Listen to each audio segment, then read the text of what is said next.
Welcome to session 1 of what I'm calling the Foundations series. Over the next several sessions, we're going to be laying the foundations of the biblical narrative, what it means to be saved, and what God wants from those who claim to be in a relationship with Him. Now, no matter if you've been a self-professed believer for decades or days, I'm confident this series will build you and edify you in ways you never thought it could. Now, first, before we begin, let me just give you a preface here. This session and the next session are going to be all about the story of the Bible. It's going to be incredible. Sessions 3 through the end of this series are going to be a lot more faith building, discipleship building, practical, tangible principles to take, apply, and learn as a believer and follower of Jesus, laying a solid foundation for who you are in Christ and how you ought to live as one who professes Jesus. So with that being said, I'd like to just dive in to the narrative of the Bible. But before we do that, let me read you a couple quotes as to why I believe that's important. First, John Tyson writes this in his book, The Intentional Father. Until we know the story we are in, we will never know the character we are called to become. That's going to be incredibly important moving forward. We are in a story. It's the story of the Bible, and we are characters in that story. And until we know the story, where we came from, where we are at present, and where we're headed, we're going to have a hard time identifying our role and our character in that story. But one more quote as we continue on here. In his book, After Virtue, Mr. McIntyre said this: "We can only answer the question, what am I to do, or who am I to be, if I can answer the previous questions of what story or stories do I find myself a part of?" And so with those two quotes in mind, let's jump in to the story of the Bible. And through this, I believe and hope you're going to begin to see your part to play in a whole new way. So Genesis chapter 1. Now we're starting at the very beginning. Now in these first two sessions, as I mentioned, remember, we're looking at the Bible as a narrative, not a religious textbook. So reading the Bible as a narrative is incredibly important. What I mean by that is read it as though it were any other fiction novel you're reading. Obviously, we know it's not fiction, but the reason I'm saying that is because if you read it like a fiction novel, you begin to look at it like a story, and how you would read any other story. This is an incredibly important and powerful practice that I recommend doing at least once a year. You're going to be reading, and all of a sudden, you're going to be picking up on themes. So what I mean by that is you're picking up on themes interlaced throughout the entire Bible. You're not just taking a sentence out of context and completely missing and butchering that sentence's meaning, because you're now understanding context and you're understanding themes throughout the Bible. You're going to start to see yourself pick up principles. So what do I mean by that? Well, there's principles in the Bible that are very true and we should live by, but they're not explicitly stated. They're not spelled out for us. But when you understand the overarching whole story, you begin to understand principles that aren't black and white. And of course, you're going to begin to understand the overarching story, and you're going to do this in a way that removes you completely from the text. And that's important before you begin to try to place yourself within the text. All right, we need to understand the story with ourselves removed, and then we can safely enter ourselves into the text and understand who we are, where we come from, our identity, our part to play, and where we're going. So I believe this practice will enable you to approach the Bible accurately when you do begin to do bigger and deeper study and research into theology, okay? And so I recommend doing it at least once a year, and then study the Bible from a theological standpoint. It's really going to help. So let's dive right in. In the beginning, God created. So right from the beginning, we're confronted with a question: why? Why did God create? What did God want? And this is a critical question because the answer to this question reveals to us our purpose for existence. As the narrative unfolds, we discover that God wanted a human family of imagers. He wanted a family. Let that sink in for a minute. A human family to be co-laborers with him in his earthly creation. But he didn't just want a family. He wanted a family of those who were just like him. Let that sink in for a minute. Human beings were designed to actually be in close proximity to God and to represent, or what I like to say is represent, God with their very lives. And we were never designed to be at a distance from God. But just like the prodigal son, humanity, all of humanity, left God's family. And that happened through the rebellion. Beginning in Genesis 3, we have the first of 3 rebellions against God. And though these are the 3 major rebellions highlighted as singular events, they are not the only rebellions, as we will see in the next session. So in Genesis 3, we see the famous serpent deceiving Eve and eventually Adam to distrust God and disobey his command not to eat of the tree of knowledge of good and evil. Now, in this moment, both the serpent, who is a rebellious member of God's heavenly host, and God's human imagers rebel against him. This is a twofold rebellion. However, the divine rebellious being known as the serpent or Satan is definitely the lead rebeller here. Now, this is the worst of rebellions in terms of consequences that we see from the biblical narrative, because this rebellion actually destroyed the spirit of God's imagers who previously only knew good. Now they have knowledge of evil. And not only do they have knowledge of evil, but they're absolutely incapable of ruling over it. And this is why God told Cain, evil crouches at the door, and its desire is for you, but you must what? Rule over it. That's in Genesis 4, verse 7. Because the human heart now had evil from within it from childhood, as we see in Genesis 8:21. So when man was fruitful and multiplied, it actually multiplied evil instead of the original good. Remember that command he gave to Adam and Eve, be fruitful and multiply? Well, they did. And unfortunately, it multiplied the evil that was now embedded in their hearts instead of the good, holy nature they had before sinning against God. And that's the way God designed it, is that we were just like him and we would have produced and multiplied more imagers in the earth.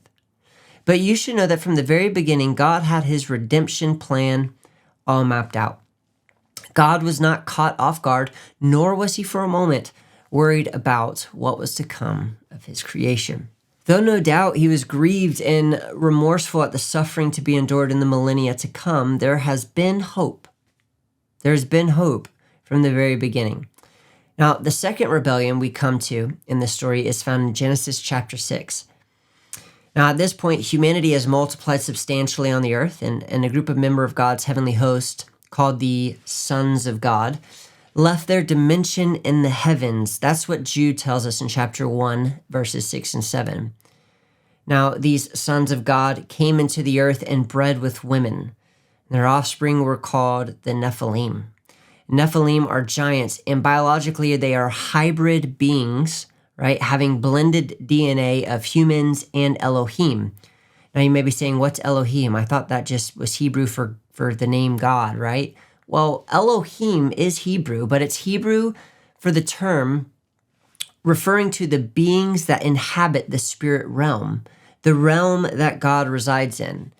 So these rebellious Elohim contaminated the DNA of God's original and pure creation. So just for a little more clarity, these Elohim are beings that inhabit the spirit realm, while humans are beings that inhabit the material realm, okay?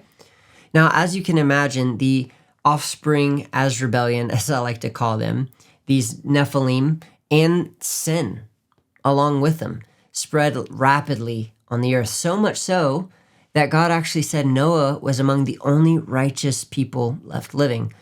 Now, because of Noah's righteousness before God, he was selected to actually build an ark. And this ark would preserve him and his family from the coming flood. Now, at this point in history, the earth was watered from the bottom up, not the top down. So as you can imagine, rain and floods were a foreign concept and an impossible topic for those who resided on the earth at that time. Nevertheless, Noah trusted God, which we'll see later becomes the central issue in all the Bible and the Christian life. Is this trust and reliance on God. So Noah did that. He trusted and relied on God, and his actions proved this, his actions of building this ark. Now, the purpose of the flood was to cleanse the earth. In other words, to purge the evil from among God's creation. This theme of purging the evil isn't only seen in the flood story, but it becomes a regular command to Israel once the nation has been formed. Purification, that's key. Purification, not punishment, is God's motive. It's all about purity and purification. So the ark is built, and the flood comes, and God preserves Noah, Noah's wife, their 3 sons, their 3 daughter-in-laws, and all of the animals that God had aboard the ark. Now, after the earth cleansing, Noah and his family basically restart life. Now, here we have a chance to start afresh from a clean slate. However, it wouldn't be long before sin and cursing would re-enter God's world and human family. Ham, one of Noah's sons, would violate his father while he was drunk and passed out. And as a result, Noah would curse Ham and Ham's descendants. As a result, the snowball of sin, suffering, and cursing began rolling all over again. Now, it wouldn't be too many generations later that sin and wickedness would lead to the 3rd major rebellion in Genesis chapter 11. In this chapter, we come upon the story of the Tower of Babel. You may be familiar with it. In this story, we have a display of the condition of the heart of mankind. The layers and depths of what is happening in Genesis 11 are vast, but for our purposes, we have humanity declaring in their hearts that they will build a tower all the way into the heavens. In essence, they were making themselves their own God in their hearts. Their hearts were full of pride, self-reliance, and self-exaltation to the point that they sought, under the leadership of Nimrod, to exalt themselves above God, the Creator, just like the rebellious Lucifer in Genesis chapter 3. Now, as a result, God confused their languages and gave them over to be ruled by other Elohim, as we're told in Deuteronomy 32. This event is commonly referred to as the disinheriting of the nations. Deuteronomy says it like this: "When the Most High gave the nations their inheritance, when he divided mankind, he fixed the borders of the peoples according to the numbers of the sons of God." Now, God gave the nations of the earth over to be stewarded by his heavenly host, since humanity rejected the Most High as their God. However, God still had a plan to set apart a single nation that had not yet even been conceived on the earth. This nation would be his very own people who would trust and depend on him, worship him, and love him alone. Now, this nation was to be a light to the world so that the lost nations, enslaved to wickedness, might know the one true God. This nation would come from the descendants of a man named Abraham. And at a time when the world was given over to God's heavenly host, who solicited them into false worship and all kinds of evil, one man was recognized by God as righteous, much like Noah. And this man's name was Abram. And God would later change his name to Abraham. Now, God called Abraham to leave his hometown and venture into a land that would one day be the land of God's nation, Israel. Throughout Abraham's life, God tested his character in many ways, and Abraham proved to be a righteous man. Not only a righteous man, but a righteous man who feared God. And God made a covenant with Abraham and his son Isaac, and then Isaac's son Jacob. Now, this covenant was a covenant that basically God promised to multiply their offspring. And through Jacob specifically, God would bring forth a nation. And from that nation, he would bring forth the chosen one that would save humanity, known as God's Messiah. Now, to kind of land the plane for this session, before we go into part 2 of the narrative, Jacob has 12 sons who would become 12 tribes of the nation of Israel. However, it wouldn't be quick, and it certainly wouldn't be an easy process. Now, over the next 400 years, Jacob's family would move to Egypt because of a famine, right, in the area that they lived. Now, while in Egypt, they would live in luxury while Joseph, one of Jacob's sons, was second in command in Egypt.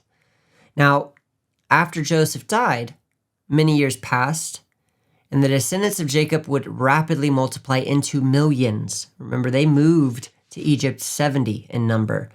And over the years, they multiplied into millions. And they became slaves to Pharaoh for many, many generations. Because the pharaohs had passed, and eventually they forgot all about Joseph. Now, though the Hebrews no doubt felt abandoned and forsaken by God, he was paying very close attention to them, as he tells us in Exodus chapter 3. And when they least expected it, God would raise up a leader to deliver them into the next phase of his family redemption plan. And that leader's name is Moses. So in session 2 is where we'll pick up with Moses. And from Moses, we will journey all the way through to the man, Jesus, and so we can get a good grasp of where this story is headed. I hope that this first session has been insightful for you and helpful. Stick around for the next session. I think you're going to enjoy it. God bless.